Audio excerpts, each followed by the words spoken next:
Hello, everyone, and welcome to our final panel discussion in Sharing with Heart before the end of the year. And as you can see, it's the two of us.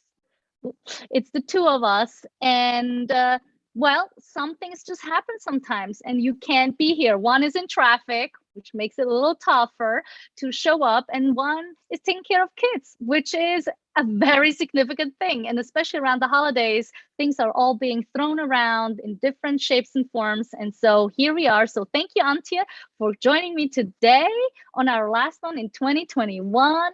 And now I'm going to introduce myself.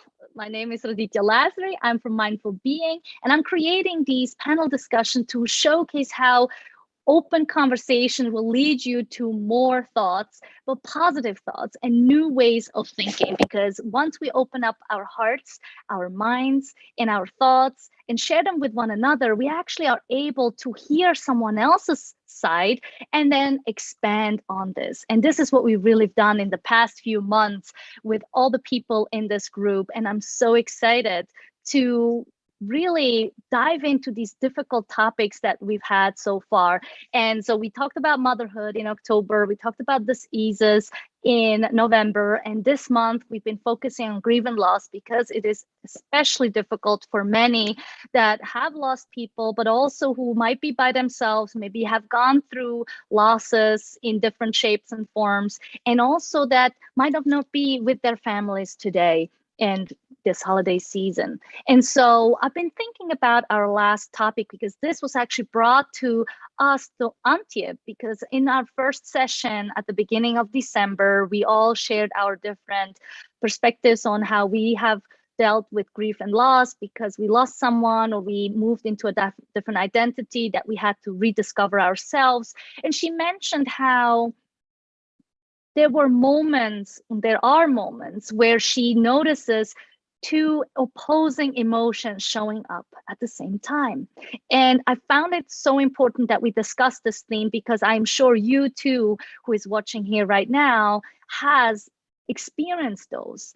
And I just had one thought that came to me this morning as I'm thinking about it. When did that happen to me and how did that show up in my life?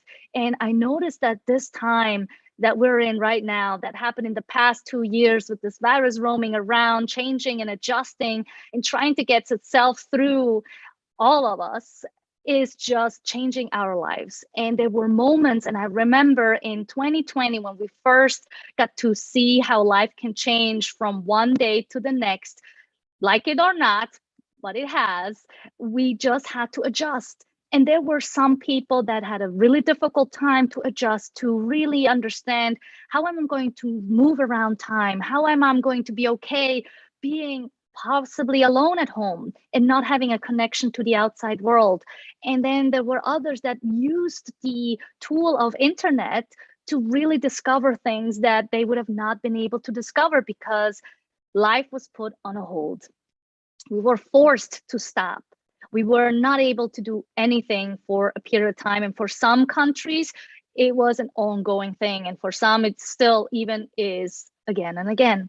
And so why I'm bringing this up is because there were moments where I felt that I was just very glad and happy that I've been healthy, that I was able to get through this time with ease. And at the same time, I felt compassionate and sad for people who were not able to do the same, who might have been struggling because they were alone in their homes, or maybe because they were getting sick for whatever reason, be it or something else. And also at the same time, we possibly lost some people through the process from illnesses that just happened or other reasons around the world. So for me, it was really noticeable that there are always different ways we handle them. And so today, I'm going to have Antje share her perspective on how to deal with different emotions and how do they show up and how they define us. And I'll add a little bit more in a little bit.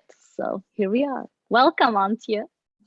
Thank you, Raditya. That is such an awesome topic, and I'm so privileged to be here today with you and all the listeners watching us live or watching us on a recording. And the thing is, the emotions are just beautiful. Okay. They're coming from the heart. Emotions and feelings and images and ideas come from the subconscious mind.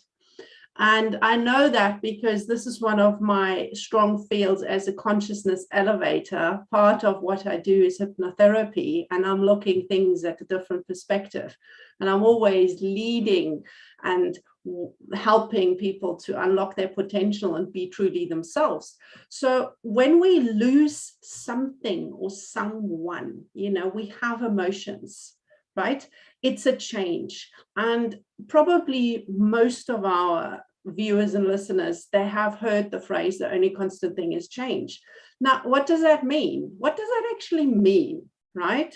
It means that we can't get away from it. Because when you look at two of the basic needs of human beings, it is the familiar, the routine, the old, the trusted, right? Where you can just be safe, and the variety, the excitement, something new, the adventure, the expansion. Now, if you look at it, this could see that or mean, or if you look at it, it means it's like two opposites, but it's not. It is not. It is part of who we are, and it is part of our life and of our involvement, because the involvement and the expansion of life is natural. Nature always expands, right? You cannot, it's always changing. It's always growing. Try to weed your flower bed and you see it wants to grow again, right? So expansion is part of our nature. So we want to expand. We want to grow. We want to learn. We want to be more, okay? And then we also need a resting phase. Just like nature. We're in winter here, right? You can see it's cold outside, okay? So somewhere in the world it's winter, and other parts it's summer, but they will have their winter, and it's a natural resting phase. So in the resting phase, or even day and night, right? In the resting phase, you need to know that you are safe so you can relax, and then you rest. And now these seemingly opposing factors, they can cause a huge inner conflict. And when you lose something or someone and you have a change in your routine, you don't have the job anymore, you need to move house, something unexpected happens, your safety protector feels threatened because now it doesn't know where to find the safe place for you so that you can rest and relax. And the other part goes, yeah, we're going on a new adventure, right? And once again, it's got to be in balance, yin and yang, hot and cold, right? So it's hugely interesting and challenging to navigate this, especially in times like today and what we've been through the last 2 years, right? So it's there's easier and harder ways to do this, I would say. Yeah, I think the first thing that I'm just hearing also is just awareness that we're noticing, because I think it's not a clear thing. Even though we are very connected to our emotions, I don't think we always know what we're feeling. And we are not growing up. Well, actually, I was mentioning this some time ago, but like when I look at the kids today, they actually learn about emotions in some simpler form with colors and all this. And I think when we grew up, I don't think it was really a thing. I don't think it was something we actually talk about. And so that missing piece is actually so important, especially when it comes to times that we're in where we need to express ourselves more and clear, and with a sense of where I am coming from and not what this whole thing is doing to me, because it's always easier to point the fingers outwards than it is inwards, right? And so I think this is to get to know yourself better is through emotions, but we need to know what they are, what their differences are, and how many different feelings there are. And mainly that whatever I consider sadness might not be the same way you experience sadness. I think that's another very important thing. Even though there's a dictionary that describes what they are, we have to sense them and describe them in the way that we feel them, and not the way a book tells us what they're supposed to be. So I think that's another way of how we can connect to one another and get to know one another better, by not assuming that my sadness is your sadness. Exactly. And with the emotions, it's also important that you realize that you are not your feelings. You are not your emotions. There's something bigger. There's something more that is the true self, because we are different cultures, different languages. Like English is not even my first language, right? And I live in a country where I haven't even been born. Okay, so different cultures, different rules, different belief system, different reactions on the same situation, right? So the feelings, the reaction, the feeling, the emotions that come up on a certain reaction from people from different cultures and backgrounds is totally different, but yet the same thing happens to them. So we are not our feelings. Feelings are like a wave of energy. It comes and it goes. And there's always a fine line, you know, and of over-analyzing yourself, okay, and just getting on with it. But the bottom line is, there's obviously sometimes you want to dwell on it, and it's okay. But the thing, in my opinion, that's lacking the most at the moment is that we acknowledge that we're feeling a certain way and give us time to process us, right? It's like the little toddler. And I've got 2 kids, so I know what I'm talking about, and I love kids. But the toddler comes on, and it pulls on you, and it comes, and it comes, and it comes, and it wants attention. And it's just like, look, mommy, I drew a flower. Okay, so it is the most important thing for the little toddler. Now, if you're trying to shush the toddler away, it will come back and back and back. But if you stop what you're doing and you give the toddler 2 seconds or 2 minutes or 3 minutes or 5 or whatever, how long it takes to acknowledge the flower and to say, oh, wow, that is awesome. Thank you so much, right? The toddler has got the attention it needs and it is satisfied. And the same with the emotions. When a feeling comes up, right? We are so trained from the head, you know, and what you mentioned, different background. We are so trained in the last couple of 100 years, actually, you know, to push down the emotions and not acknowledge them. But if you just give yourself a moment and say, I'm really angry right now. Everybody just give me a couple of minutes, okay? Or I'm sad. I need to process this. Or I'm happy. Who wants to be happy with me? And then you do your little happy dance or whatever you do. So you take that wave of emotion that is coming from deep of your subconscious mind, and it will always overrule the conscious, because the subconscious does 90 to 95% of your day-to-day living, right? This is basic psychology, and anyway, so the emotions and feelings will always win, right? So then they come up and you acknowledge them and you give them space. And the more you do that, the more you're in touch with yourself, the quicker it goes away, and the easier you are able to learn the lesson, to adjust your course, right? And then come back to yourself. So this is my experience, to then really stop and pause and acknowledge, or if you cannot stop and pause, just mentally and emotionally in your heart and body says, whoa, I'm really stressed out now. You know, this is freaking scary what I'm doing. Depending what you're doing, you might not be able to stop. Okay.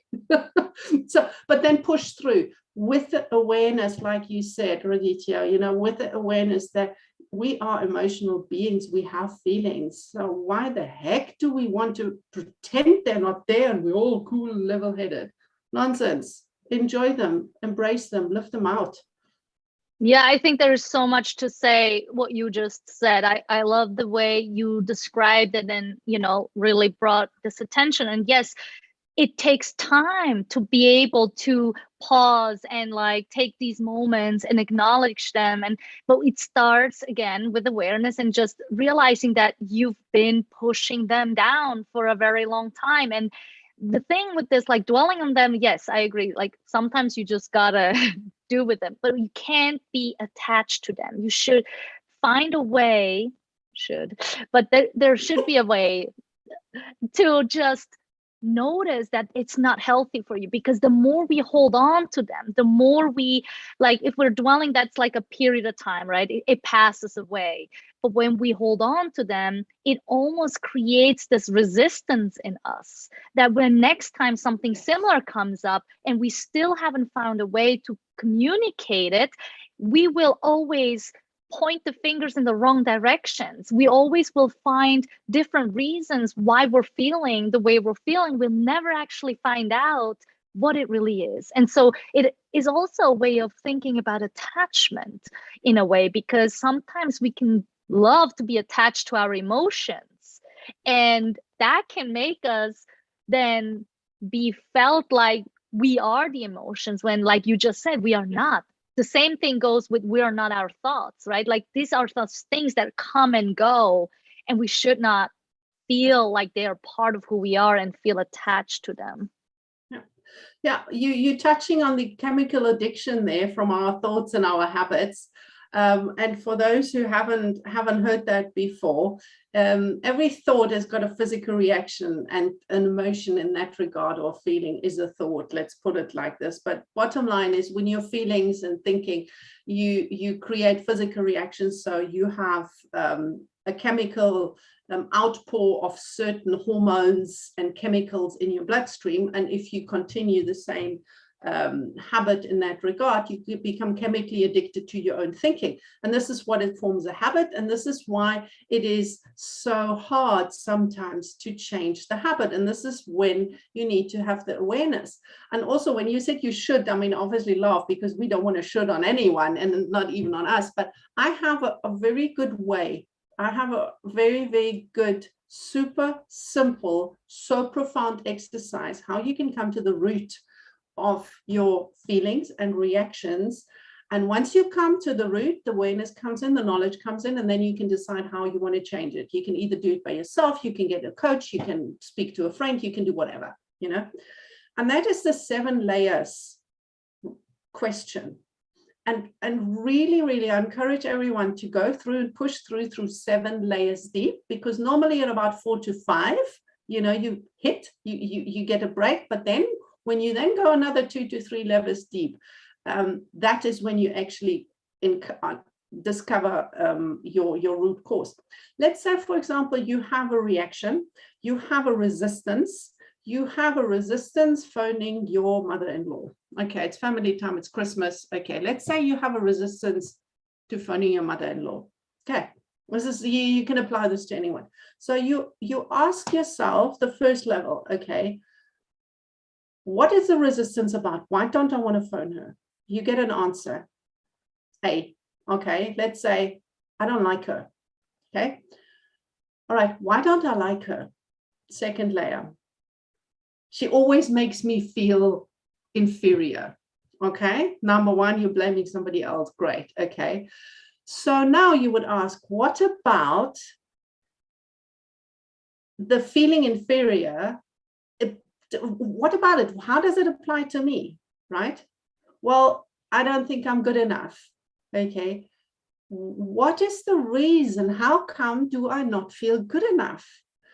Because my mom, my dad, my auntie, my uncle, blah, blah, blah, blah, blah. Well, what about it? What about it? So you go 7 layers deep and ask yourself the questions. What about this XYZ, the previous answer, bothers me right now?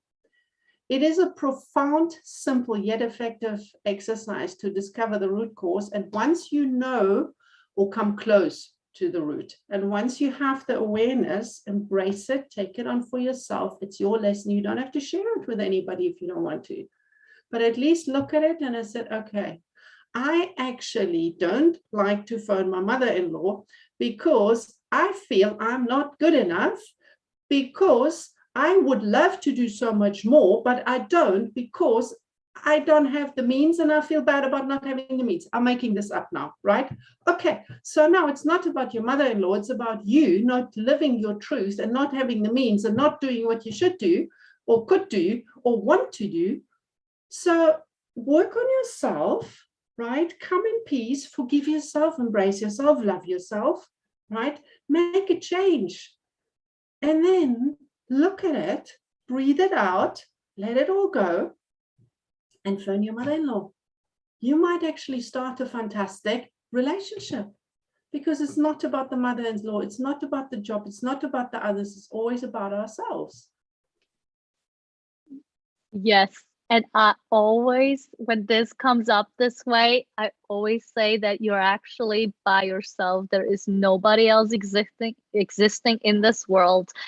The people that do exist, they exist in their own perspective, in their own world. They have no recollection of your thoughts, your beliefs, your way of thinking, your emotions, your anything. There is no recollection of this. And so there is such a misconception that you have the answers for me, or me going to some other place or talk to a friend that they will help me out in this. All they're doing is helping me out, figure things out. Like going to a psychologist is the same thing. They're not going to fix me.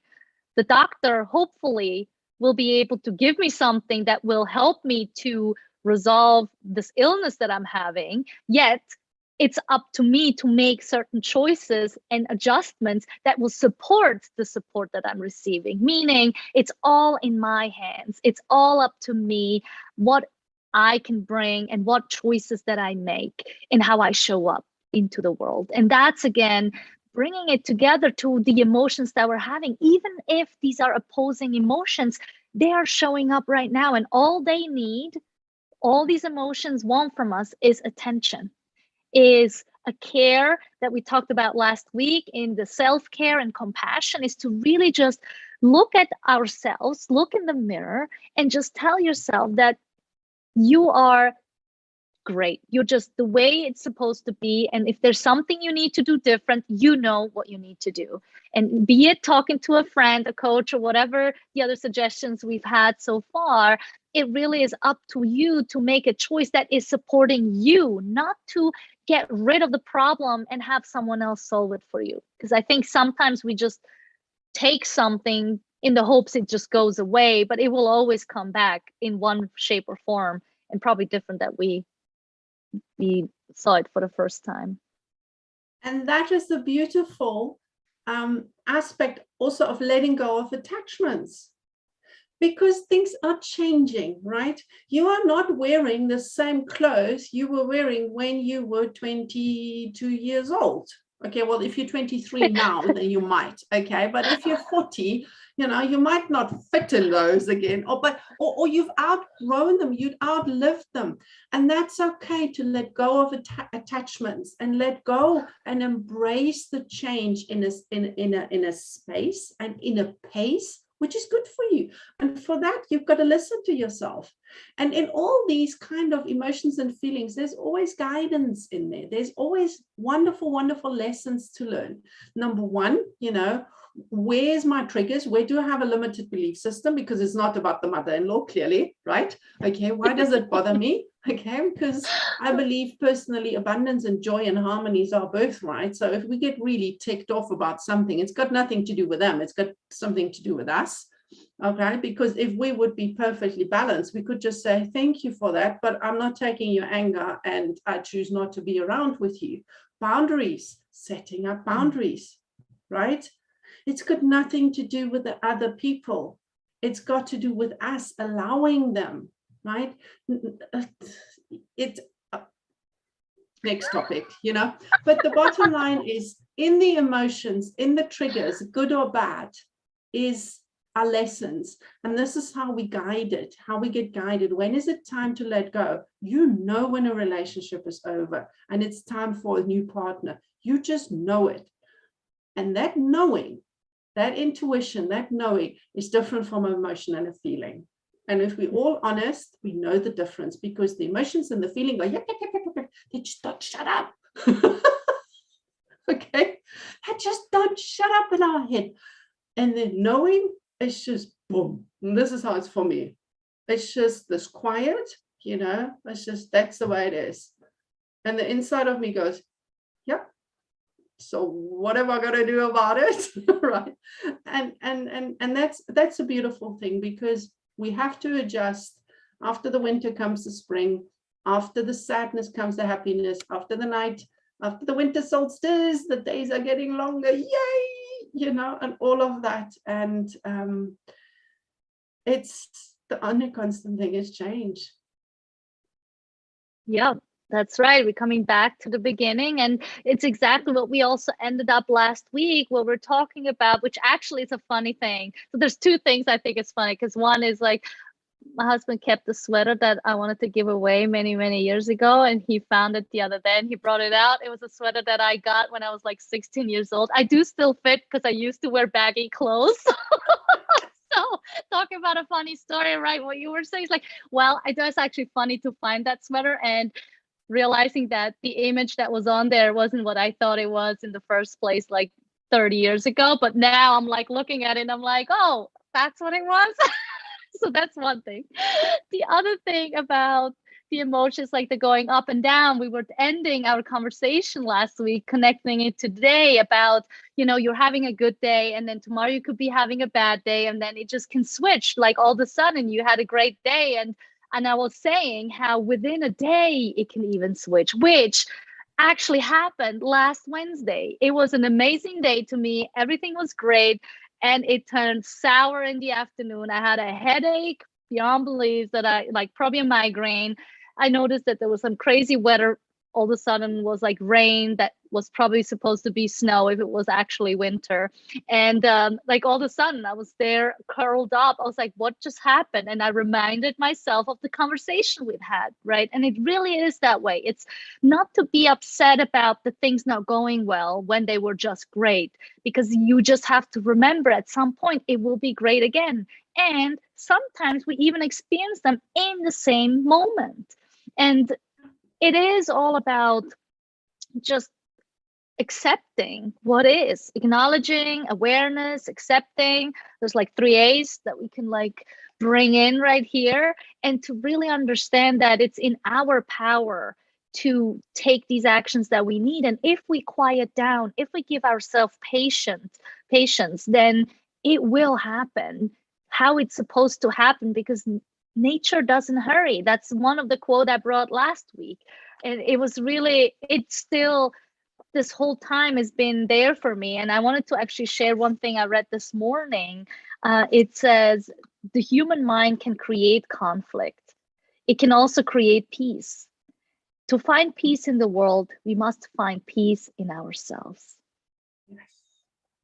And so it really is about us doing the work, us being honest to ourselves, and being honest that we're not always going to make the right choices. We might make mistakes, and maybe there is something that we consider, could be done better. And yet it's all a learning process. Nothing was completed once was finished. I think it was 1,000 times that Edison had to do the light, wasn't it? And so we wouldn't have light today if he wouldn't keep going and trying and trying and trying. And that's exactly how our life should be. We should keep trying, never give up until life tells us otherwise. But until that point, do what you think you need to do and be healthy, be safe, and take those actions that don't hurt others and not yourself either. So yeah, any final thoughts that you're having for today's conversation? Absolutely.